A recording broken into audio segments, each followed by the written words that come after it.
Hello, and welcome to the Hot Corner Podcast, brought to you by Play MSP. And now to our hosts, Brittany Heil and Matt Williams. Welcome to the Hot Corner, where we will be discussing the ins and outs of the fast pitch and baseball community. I'm your host, Brittany Heil. And I'm Matt Williams, your co-host. We have an awesome interview lined up for you today. It's with our owner and CEO, Jeremy McDowell. Yeah, we really couldn't be more excited to share this interview with you. Obviously, this podcast is presented by Play MSP, so we get to work with and see Jeremy all the time. But this conversation was awesome because, you really get to hear the heartbeat behind how he even got started in this industry. You get to hear some of the things he's learned over the last 20 years in the industry. And, we talk a little bit about, youth sports as a culture. Talk about what it means at the time of this recording when we're all stuck at home with stay-at-home orders because of coronavirus. So, yeah, we could not be more excited to bring this to you so you can learn and hear more about how MSP even started through our owner and our founder, Jeremy McDowell. Hi, Jeremy. Welcome to the Hot Corner Podcast. How are you guys today? Good.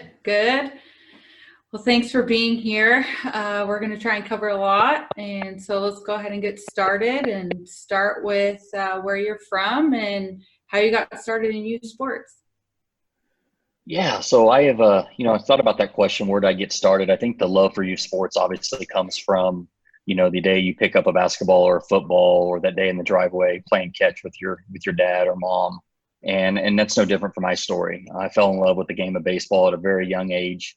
And played that all the way through high school, had the opportunity to play college, and just really took that, at that time, just felt like I wanted to take the entrepreneurial route and skip the college route. Not necessarily maybe recommended, but for me personally, that's what worked well.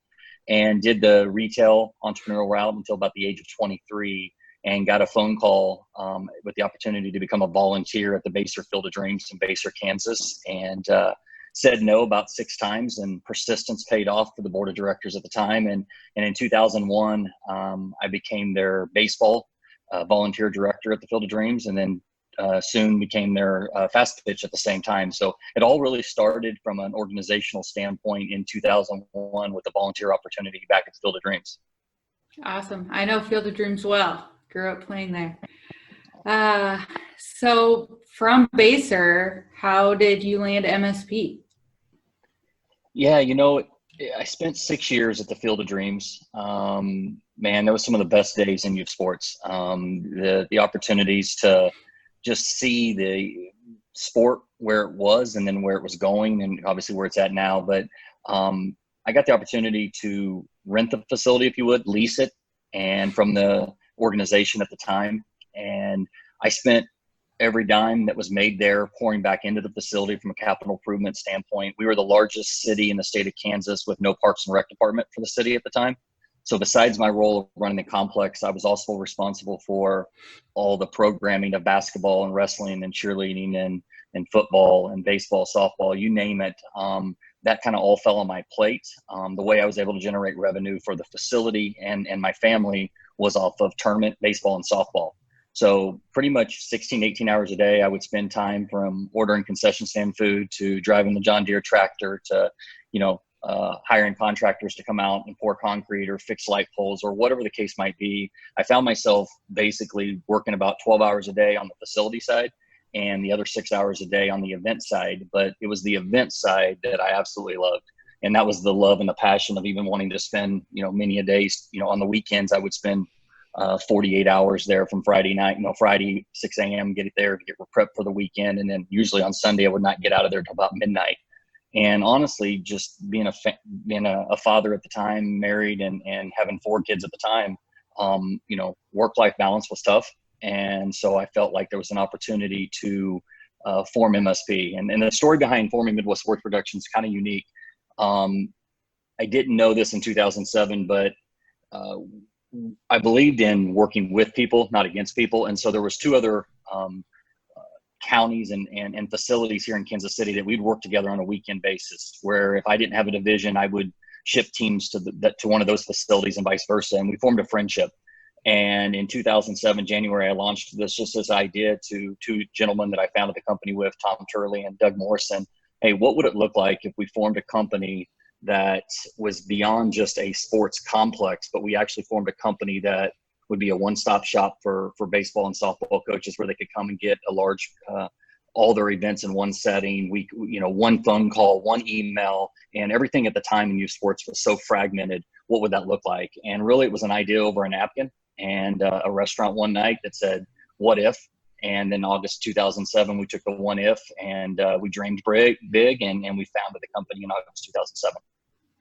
Man, that's super. That's really cool to hear. And, Jeremy, as you're describing the way you got started, and obviously knowing you and working at MSP, I know how important community is for you. So, I mean, can you speak a little bit to like, what was the driving factor of, the fact that you're willing to spend 48 hours over a 3-day period? What was it about that feel that really kind of, obviously you love the game, but it also seemed like there must be something deeper there that ultimately definitely led to MSP, but curious to hear more about that. Just what was driving you there? Yeah, no, thanks for the question, Matt. For me, I look back on it. I didn't know it at the time, right? What drives you to be at the park 48 hours during the weekend and then another 50 hours through the week, whatever that might have looked like. But honestly, it was bringing people together. It was those families coming together in that weekend setting. It was the smiles. It was the hugs. It was the high fives. It was the attaboys, attagirls. It's the cling of the bat, right? It's something in the air. I mean, for you guys that are at the ballpark, you know what that feels like. You know what it's like with the lights on, the sun going down, and that game's on the line, but in that competitive setting, like there's nothing like it, right? And so I think that I just fell absolutely in love with, and which really birthed like, how can we create just this environment that's conducive to family fun, which is kind of where the Hawaiian Hit Fest and the Monster Bash, which has become brands in themselves or themes with themselves here in not just Kansas City, but even the Midwest. Those were founded at the Field of Dreams. And kind of a cool story there is that was all founded on, like, it was a lot of fun then, but even back then you could see pressure, you could see the pressure of the kids. And when the game on the line and the championship game, and it's like, okay, I get it. It's competitive sports, but what could it look like on 2 weekends a year where there really were no roster rules? You didn't have to have a number on the back of your jersey. It was more about just letting these kids go back to the sandlot, let them play the game that they love, and do it with a theme base. So we formed the Hawaiian Hit Fest in 2002, and then the Monster Bash the year after in 2003, all around the premises of let's just let the kids have fun. And those tournaments, the first one had 8 teams, and the Monster Bash had 12. And so to see those tournaments now be, 754 team Hawaiian Hit Fest baseball tournament, all started with just the root principle of let's just let the kids have fun. So for me, what the driving force was, no doubt about it, was just the opportunities to bring people together and unite those families in a healthy setting. Yeah, the Field of Dreams, that atmosphere, the memories, I mean, they're there for life. And you are doing a remarkable job on creating those memories, between the lines and outside the lines, because that's what it's about too, is those memories outside the lines. So it's 2020 now, and you've grown MSP, and there's a lot of talk about how youth sports is broken a little bit. So what can we do in the community do to help fix that and bring that fun atmosphere back into the game like Hawaiian Hit Fest and Monster Bash does? Yeah, I think that, when you hear the word fixing youth sports, and it's a word that I've been guilty of even, saying in that context, I want to start by saying, like, man, there are so many people that are doing it well. And I think we all are rooted in doing things well. Like, that's how we're created. We don't wake up any day wanting to do anything of injustice or treat a child wrong or whatever that case might look like. But we are human. And I think the culture of where it's at as youth sports and as a whole is where the issue lies. And I think it's easy to get caught up in those traps. I think it's easy to get caught up in that success is defined by winning on the field, or success is defined by a first place finish at the end of the event, in which those things are great things, right? But we all know, and you guys being, former professional athletes, your greatest success stories were through defeat, right? And how you overcame those things. And I think for me personally, what I've seen over 19 years in this industry, now going on 20, is that it's grown to such an amazing, platform with the number of coaches and parents and athletes. But I don't believe that as event organizers and promoters, I call ourselves promoters of the game, right? Our job is to grow the game. I don't believe we've done our job well enough. And so what I mean by that is we were so focused on just doing things well as far as running the event experience, which I think, the heart was in the right place and the intentions were good. But what can it look like now to come alongside coaches and parents and athletes and just begin to give them entry-level education on what to expect, which is what birthed this podcast, right? Like the idea that we can just take our platform and hopefully if just one person on every single week can have one takeaway, we've done our job, right? To be able to just begin to walk alongside, educate folks, and and I always say, what's the gentle reminder we can be for those coaches, parents, and athletes and officials, right? That we're all part of one community here. It's not a home team and a visiting team. It's not officials versus the teams. We're on one team together. And what can we do together to bring us all together? And so for me, Brittany, Matt, I think that youth sports has gotten out of control with the pressure we put on kids. The statistics that are out there, we can deny it, but statistics don't lie. Like this is going on several years now that kids they've got so much pressure on them. And if we can just learn as parents that our window with these kids playing youth sports, our window to nurture them and lead them in life before we let them catch their own wings and fly is only, 18 years. And from a standpoint of youth sports, it's really 10 years, right? 10 years that we get to walk alongside them in this journey. Let them be kids. Let them fail. Let's celebrate their wins and successes, but let's pick them up when they're on the ground and they just need a hug. Let's remember the car rides home and remember that the car rides home, like it should be about nothing about the game, but where are we going to get ice cream? And I know that may seem like, the trophy era and that's soft. I don't believe so. I've talked to enough kids in my 20 years of doing this. They just want the game to be released to them. They just want to go out and play the game that they love. So it's our job as a parent, as a coach, just to release this to them. This is their game. This isn't ours.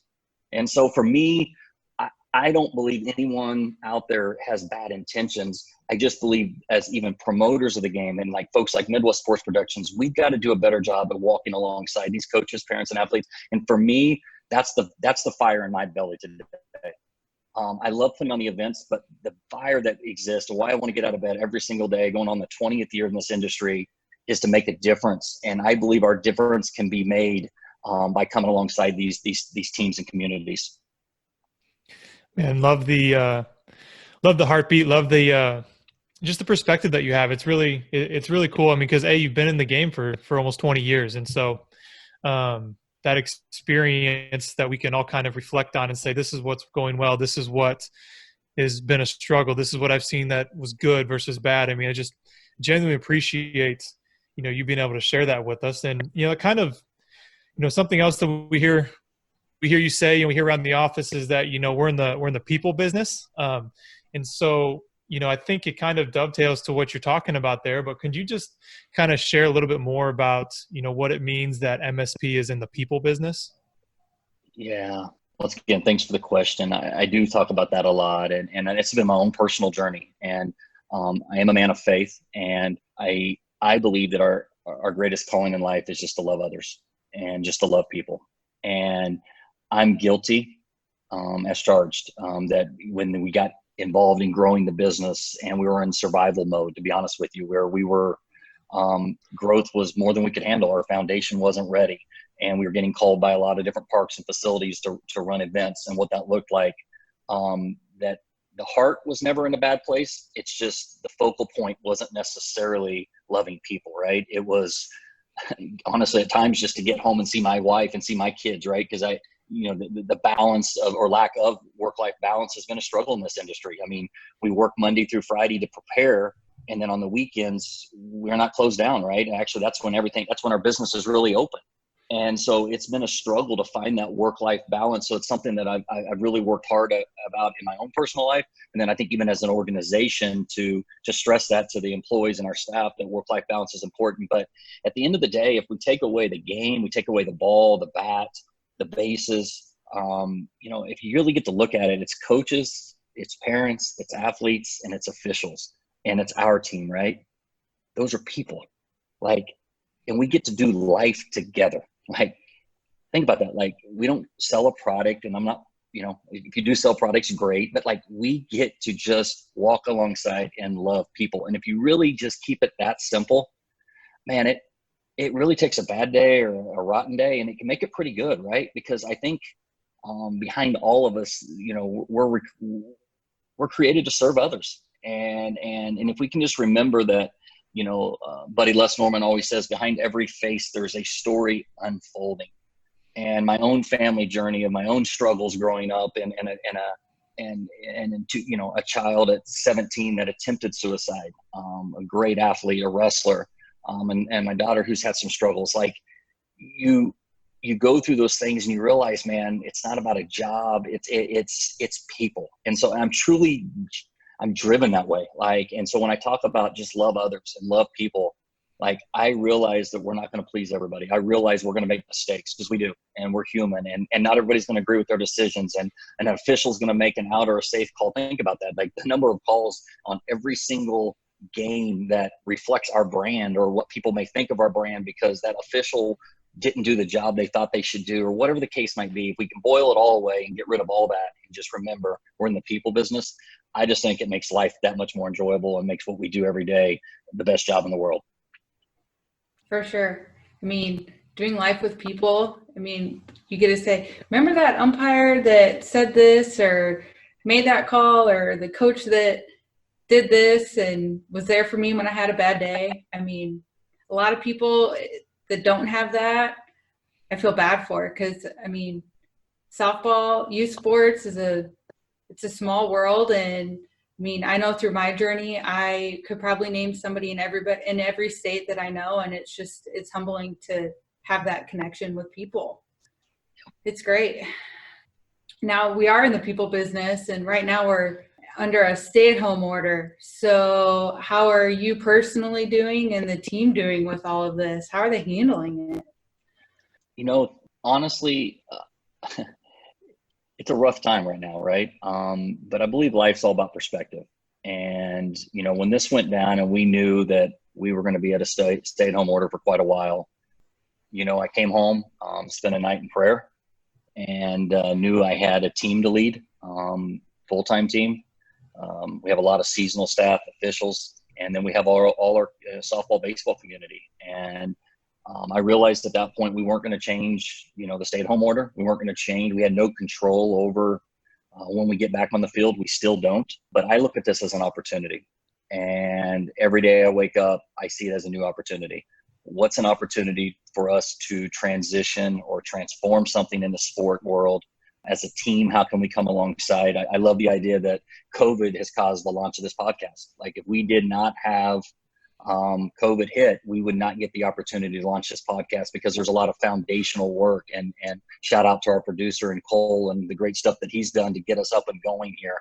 But if we didn't have the time to do that, we would not be on the air today and for weeks to come, what that could look like. And I truly believe this podcast can be an educational and can change the perspective of a lot of folks and coaches and parents. And that's why we've set out to do this. And so right now, honestly, Brittany, I'm hopeful. I believe on the other side of this, there's something so big and so great that we can't see yet. It's scary financially. We were quoted in the paper today, we don't know. We honestly don't know how this turns out, right? We don't know when we get back on the field. We hope it's soon. We hope it's this summer, but we don't know. And there's a lot of rumors out there with the event business and what that could or could look like. But we're trusting our public officials. We're going to honor them. We're going to work with our facilities. They're hurting right now too.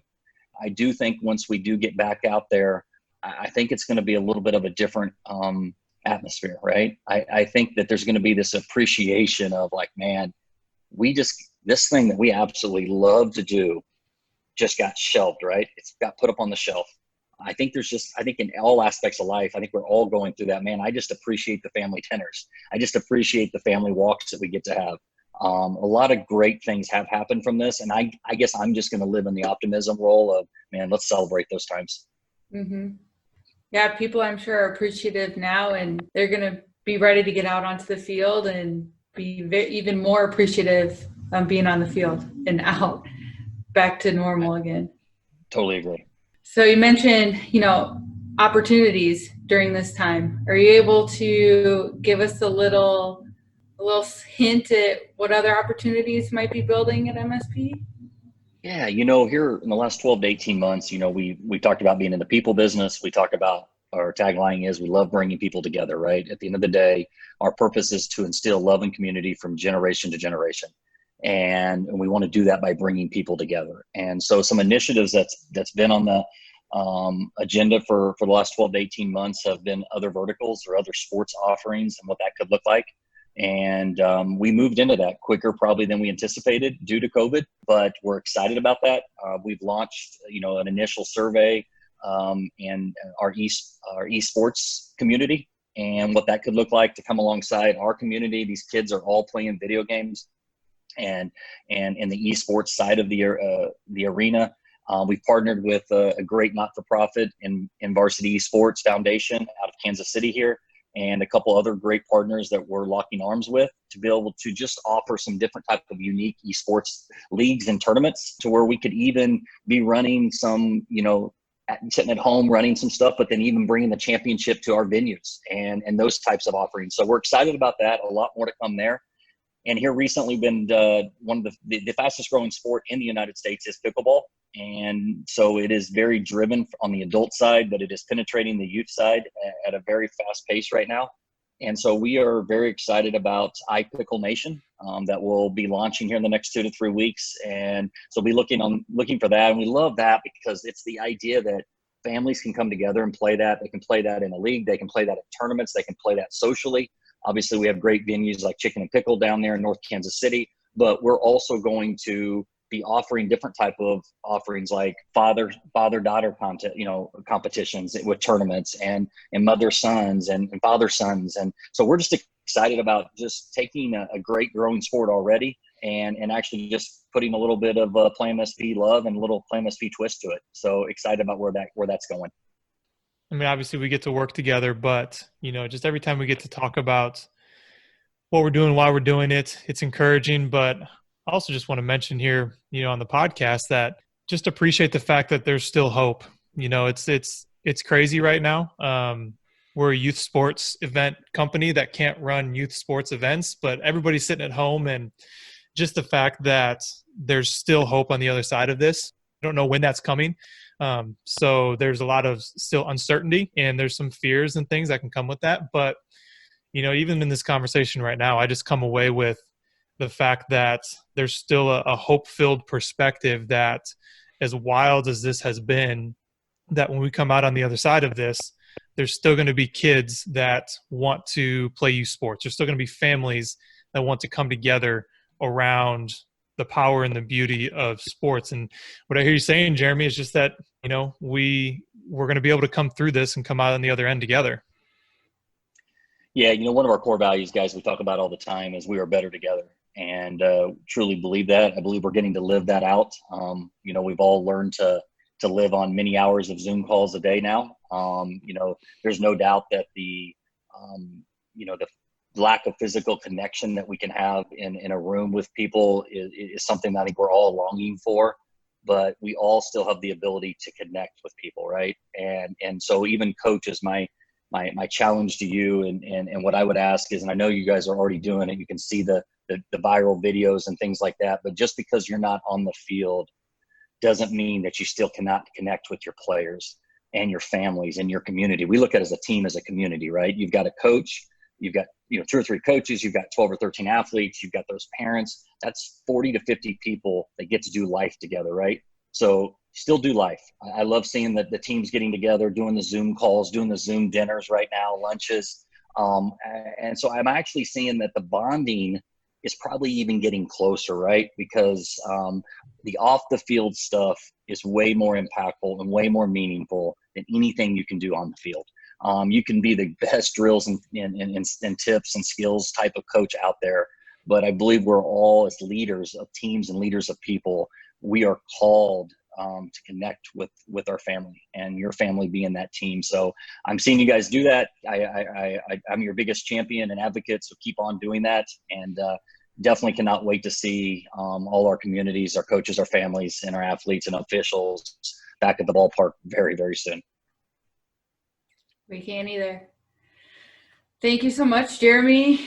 And yeah, I mean, well said. I'm over here nodding my head every time you speak. Nobody can see me, but it's powerful stuff. And we're just thankful for you. We probably, Matt and I, we probably get more FaceTime with you on all these Zoom calls than we do when we're actually in the office. So the connection's definitely getting stronger on our end.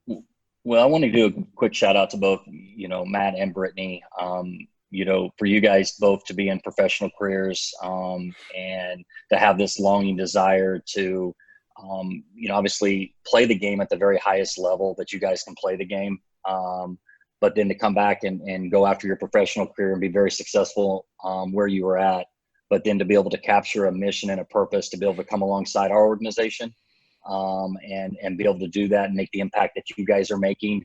It's well beyond project management and finance. Like, the impact you guys are going to be able to make on this community here in Kansas City is special. And so I think the teams are going to get to know you guys, hopefully at a deep and intimate level over the next several weeks through this podcast, but even getting to see you guys at the fields and just knowing your guys' heart is to give back to the game and the people that gave so much to you guys on your journey. And to be able to see you able to do that and live that out with our platform, just know I'm honored and blessed to be on that journey with each of you guys.